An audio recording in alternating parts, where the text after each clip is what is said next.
Aloha, it's Dave Lawrence. How are you? Big mahalo for tuning in. I hope you're doing good, and I'm grateful that you're spending some time with us today as we welcome a friend from previous radio experiences to HPR for his first time. And it says he and his band, with a lot of Hawaii history, return to the islands, in particular Honolulu, January 11th. The band Chicago achieved fame first in the 1960s with memorable songs. They were characterized by big horn lines. They had tight, versatile rhythm sections, catchy vocal hooks, and compositions that were short and long. They survived the 70s to emerge as pop rockers with a string of ballads and adult contemporary hits that kept their name alive through the 80s and beyond. They're songs that you probably know and know well. 25 or 6 to 4, Beginnings, Does Anybody Really Know What Time It Is, Saturday in the Park, all the way up to more contemporary numbers like You're the Inspiration, Stay the Night, and The Next Time I Fall. Decades of tenacity have truly paid off. They keep venues packed with among the most faithful and powerful deliveries of any classic genre act, and driving the drums for Chicago since 1990 with his own unique ties to the islands is our guest today, who prior to Chicago played with Kenny Loggins. He worked with Neil Diamond, Roger Daltrey, CSN. He's an in-demand session drummer, a very talented guy. We welcome now Tris Imboden. Aloha and mahalo, Tris. Thank you so much for taking a few minutes for us. Aloha, man. It's great to talk to you again, Dave. Yeah, man. It's always good to catch up with you. And Tris is one of these cats who I was fortunate to get to know through another great rock drummer and versatile drummer that we have to be grateful for in the world, and that's Carmine Appice. And like you, he's a hardworking cat, and I catch you right in the middle of your big tour. What's the most exciting thing in your busy life right now, Tris? Well, actually, trying to get over the jet lag. We just got back from Asia, and on Monday, and so anyway, we actually had all of 3 days at home, and then we were off again. I'm in Washington D.C. and we're getting ready to play tonight. Kansas is opening for us at I guess it's called the Freedom Festival. Okay. Here in the D.C. area. So anyway, yeah. So, but we had a tremendous tour of Asia, and it was really fun. Covered a lot of different countries, and it was a blast. Were any of the historic venues on this run? I know you've gotten to play some of the most famous places anywhere around the world. You go to the Budokan or anything like that? We didn't play the Budokan this year, but we have in past years. And, we played the Tokyo Forum, which actually acoustically is superior. But just the history, if walls could speak, the Budokan is always so much fun to play. Ah. And, my God, all these great albums have been recorded there, Cheap Trick, and, on and on and on. So, yeah, I always love playing there. I'm sorry? Oh, I was going to say, but we did play everywhere from Japan to Jakarta, and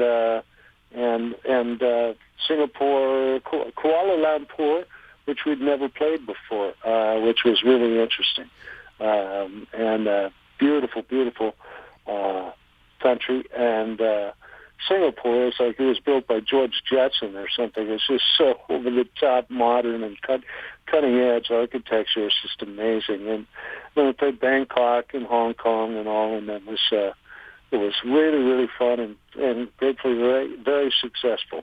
So, when you say a place like Kuala Lumpur or Jakarta are interesting, and surely, Tris, those are really exotic destinations, what makes them stick out of the places that you get to play with the band? Oh, man. Well, just culturally, it's just so different. Indonesia, actually Jakarta specifically has, like Buddhist religion, the Hindu religion, a huge Muslim population, Christians, all kinds of, and they all manage to live and coexist, and it's kind of refreshing to see, I also I was just kind of taken by in Kuala Lumpur as well as in some other countries. It's not often that we see women with their heads covered, right? But they're smiling at us and singing all the lyrics of our songs. Oh, wow. So you're saying when you look out into the crowd, the makeup of the crowd just looks so strikingly different because of that attire. Exactly. Yeah, and it's not that everyone is, but I mean, it's just something that we don't often see here, Sure. In other countries or here in the States, And so, anyway, there's that, and the food, of course. It's just amazing, in all of these different countries. And I just really enjoy sightseeing, although it was a bit of a whirlwind tour, and there wasn't much time to see as much as we have in the past, Demographic-wise, is it more male, female? What's the age when you're looking out, when you're realizing like who's coming in these places like Singapore, any of them? Who's there? Well, you know what? It's really funny, Dave, but we managed somehow to always have our demographic is all over the map. It's like as far as age group, we attract, I guess, with the melodic rock movement and all of that, a lot of young people, and we've been finding in the States more and more young people just coming on their own and not being drugged to the concert or something by their parents, So it was similar in Asia.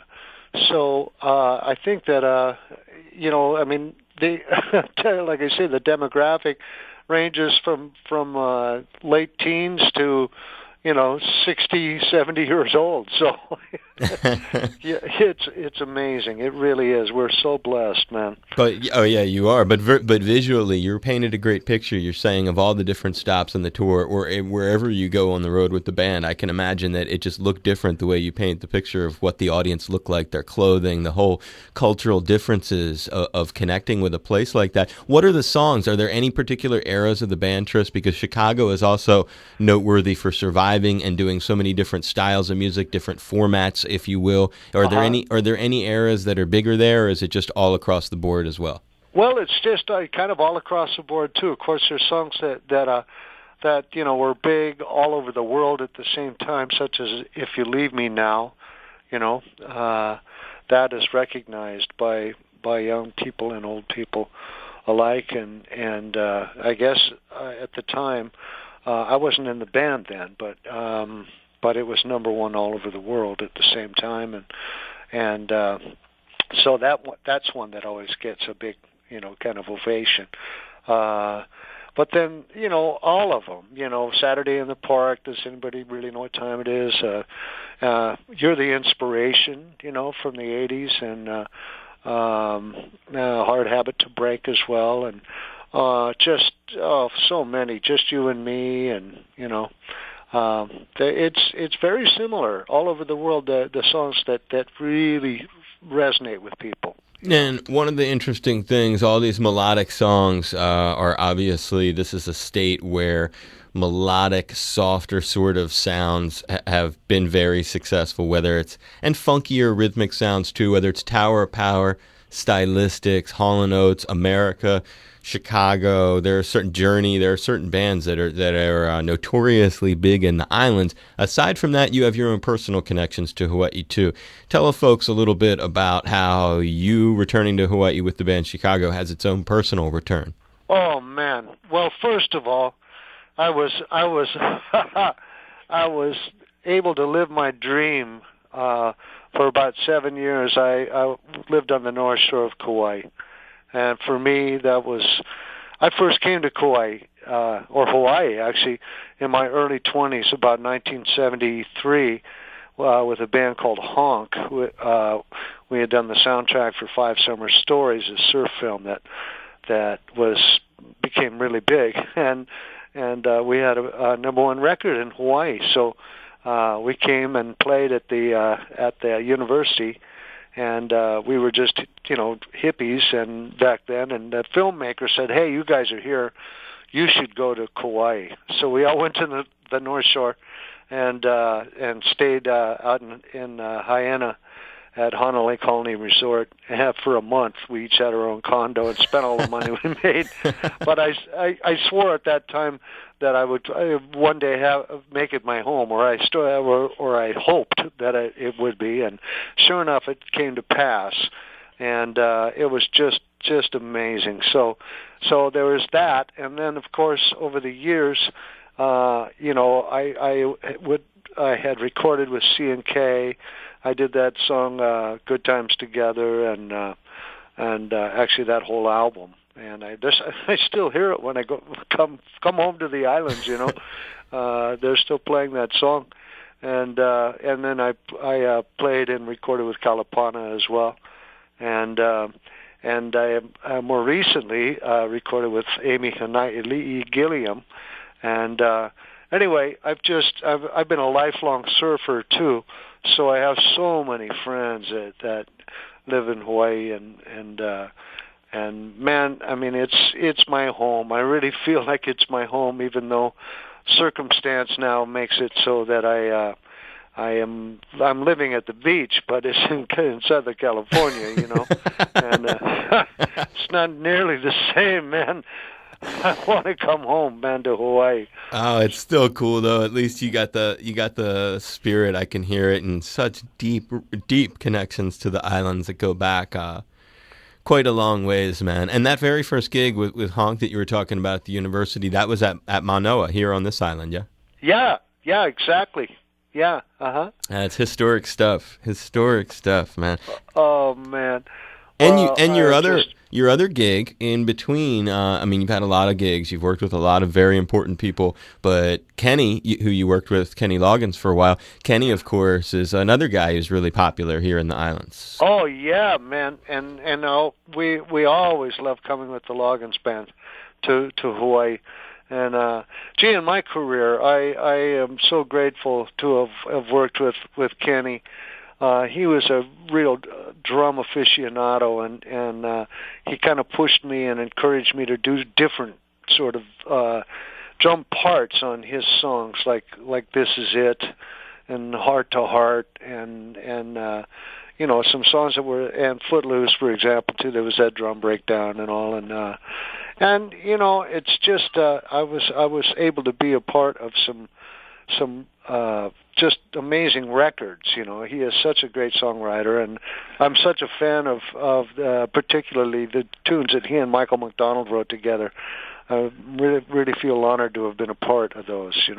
Oh man, those are epic jams, and that makes me think of something when you think about your own gig and you talk about being able to kind of expand your craft, so to speak. I'm just paraphrasing, but the things you were talking about, the way that working with Kenny impacted your playing and your ability as a craftsman. When you think about the unusual ways that Chicago also has pushed the envelope, which make it challenging for a musician, it's certainly not like getting your normal paycheck when you incorporate working like a Doobie Brothers sort of thing, or that Earth, Wind and Fire, where you guys really have to work out new arrangements. When you think of that, where have those fit in terms of being challenging experiences that you've learned from?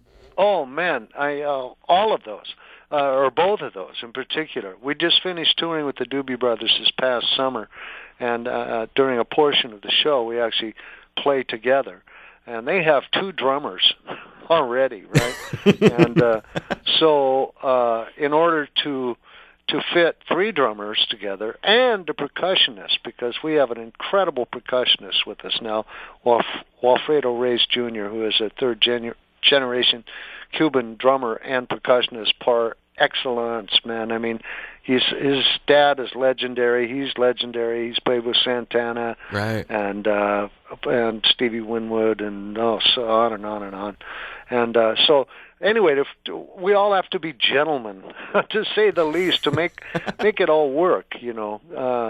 Nobody can be overplaying or whatever, and it all is to serve the song anyway. I mean, that's my favorite thing is, and my favorite players are those that don't necessarily just play a lot of notes to dig me licks, as we call them, but but players that really get into the lyric of the song or the structure of the song and the melody and all of that, and do things to really support it or enhance it, And so anyway, but in regard to Earth, Wind and Fire, it's the same kind of thing, only maybe even a more intricate, because so many of their arrangements that we would on the songs that we would play together are really demanding and so intricate, and oh man, I love both bands so much. It was just such an honor, man, to play with both of them. In fact, there is talk of getting back together with Earth, Wind and Fire and doing a tour next summer. I don't know that it's going to happen, and you didn't hear me say that, okay? Well, that's not a surprise, I was going to say, because we had Earth, Wind and Fire came. They were at the arena, I guess it was last fall, and I did a couple things with Verdine White, including down at the show. We spent some time together, and one of the things that I remember distinctly about our conversation was him referring to that as one of the huge highlights of his career, and for some of the same reasons. I guess that's why I asked you the question about challenging, because Verdine saw that as a great opportunity to work on your chops, and not, like I said, you don't just show up and have a great gig where you're running through your hits. You're actually able, you have to work a little harder. You got to learn somebody else's jams. You got to figure out, like you said, how to tastefully tuck into each other's songs without overplaying. Exactly, man. Oh man, that's so true. And Verdine, I love him so much. My God, and one of the most legendary bass players of all time. And in fact, every great, all the named bass players that I've had the privilege of working with over my career, when asked who their favorite bass player is, Verdine's at the top of the list. He is just so influential. How much practice? Great cat, man. How much practice did you guys have to do that sort of thing? Once you got it down, was there a whole lot, or was it just an initial sort of several weeks? How did it go? Oh man, well we practiced for a good 3 weeks the first year that we did it, because it is so intricate. Both bands' tunes, and there's 20 people on stage, for the encore. Unbelievable. And we actually take the stage together, right? And play about 4 tunes, alternating, our stuff and their stuff and our stuff and their stuff, and then they do their show and an intermission, and we do our show, and then we finish the show together with about 45 minutes of combined music. And so it took 3 weeks at least, I think, to put it together. Of course, the horn players, everything had to be charted out and then memorized, And man, that is no easy. You don't just walk in on those charts, Oh man, so, unbelievable. And then, of course, the rhythm section had their work cut out for them too, So it took a good long time to really get it going. But then, we've done it for 3 years, and so not 3 consecutive years, but every time we'd get together, it was easier and tighter, Right. And we'd add new songs, but the bulk of the thing we had already kind of hashed out. The Doobie Brothers, had that been sort of inspired to go a little, to become what it was based on the EWF thing? Yeah, I think so. We had worked together with the Doobie Brothers before. Right, a bunch of times. And hadn't played together. This was the second year, I believe, year that we played together with the Doobie Brothers. Okay. As far as playing literally together. We toured together, but, hadn't really played together. So we would do the encore together, and it was just a blast, man. Listen to the music and, tunes like that. Oh, my God. It's an unusual thing. It deserves the attention. Like I said, and I can imagine the challenging thing is you of all tours, you really don't see bands collaborating to that level. And you mentioned it earlier, but it also is a matter of putting the ego aside. And when you're dealing with guys like the Doobs who... again, these are cats like Michael McDonald. He lives out here, so we know Mike. And Pat is just, one of our boys. I mean, these are really down-home, easy-going, not only island-friendly cats, but in general, the kind of cats that you are. I want to give a plug real quick to a thing that you're doing. I see you guys are supporting the American Cancer Society with an auction. What's that all about? Oh, well, we've done that for a number of years now.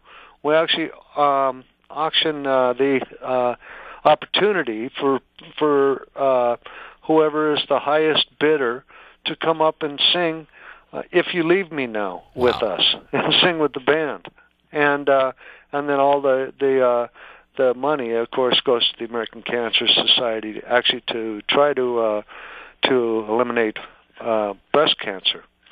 And I have a personal interest in this, and I didn't mention this to you, but I don't mind doing it now.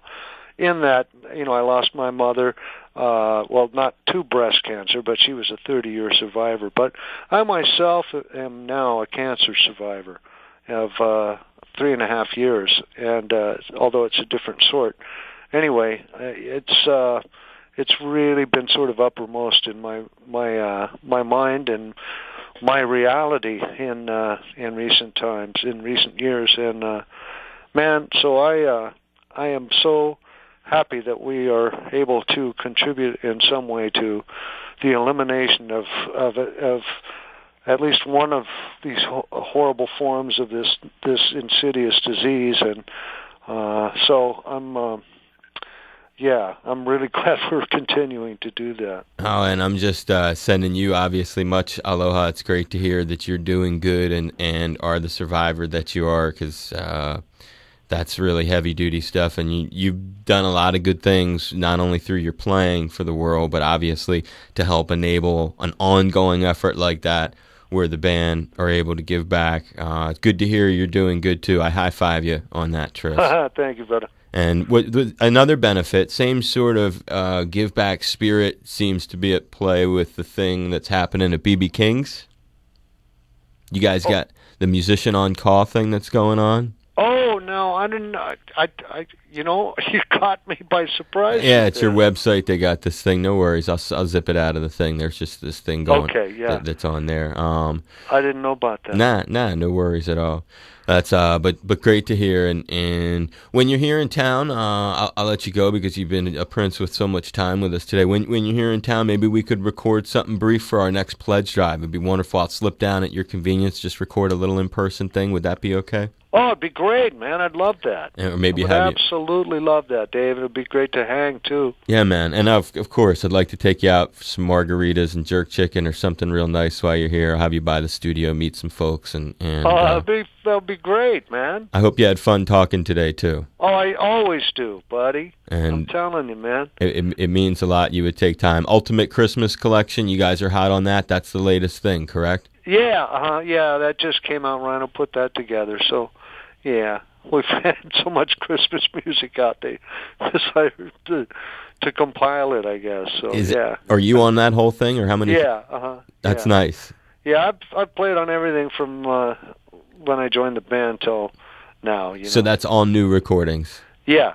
Well, no, that's part of their. Well, we had a new Christmas album. That came out? Phil Ramone produced actually. Right. 2 years ago, and then but there was a new 6 new tunes that was added to the first Christmas album that was released. It's kind of confusing.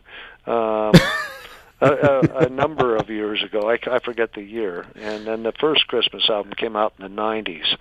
So, but the first one was very successful.